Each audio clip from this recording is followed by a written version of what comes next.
Rebecca, and welcome to our show. Nice to have you here. Thank you. It's an honor and pleasure to be here with you all. Because in my introduction, I said you are the host of a podcast yourself, so you basically also usually on my seat, right? So we are changing roles now, right? Yes, I have a new episode that comes out every Tuesday where I talk to top CXOs about leadership, core principles, and the humanity of being in this crazy world that we're in right now. Great, great. Today we're going to talk about how to, let's say, mitigate or deal with the risk management when it comes to AI. And just to kick off, if we want to, what are we talking about actually? Because if we want to understand the AI risks and consequences of, well, let's say, inadequate risk management, what's the topic we're going to talk about to kick off with? Well, first of all, people need to remember that AI is not new. And machine learning, which is a subset of AI, is not new. We've been dealing with machine learning since about 1950 and a form of AI since 1960. So what we're talking about is, if you want to say AI evolution 2.0, and you also hear it called the narrow AI because now it's really inputs, outputs. What we're talking about when you get to super AI down the road, that's when AI can think by itself and not use a human. Yeah, and when we talk about risk management, it is in most of the companies it is a really strong, let's say, division point of focus in companies. I can imagine that business leaders think, well, I have already a lot to do with my usual risk management, and now AI comes in to let me focus even more on risk management. How do you reflect on that? Well, we've been using AI, and we've been using AI in cybersecurity. If you think about looking at your events, using any SIM tools, for example, it uses AI machine learning.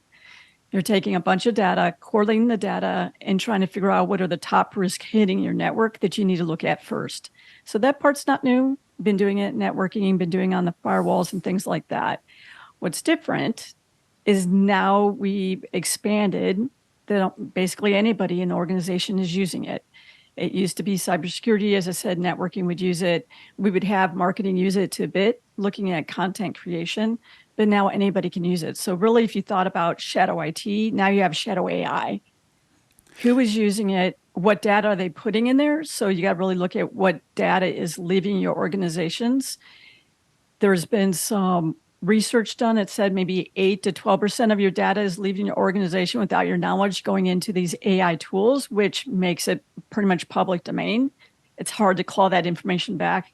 I think that's understated. I think it's really more like probably 15 to 22% of your data is leaving. That means your intellectual property. That could be information too about your employees, your marketing schemes, and it could be information about your people. Yeah, I should say your data as in your clients. yeah, that sounds worrying. Yeah, it should be. It should be. And I would, one of the things too, just to temper off a little bit on that, is a lot of the tools that we had when basically we got the steroid at the beginning of the year and it started going out. When you looked at firewalls and being able to go ahead and say, do we have filtering in place or filtering rule sets that we can use about all the possible companies out there that our people connect to that are using some sort of AI generation? That wasn't there either.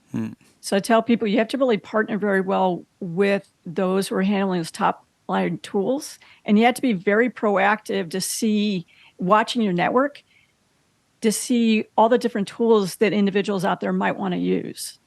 So it really comes into place about being one with your internal governance, internal teams as well too, and communicating with your teams about what AI tools out there do they want to use, why do they want to use, and looking at those risks. Everybody wants to use a tool, but you can't be managing 3,000 internal tools that want to touch AI. That just opens you up to a lot of risk and a lot of problems. Yeah.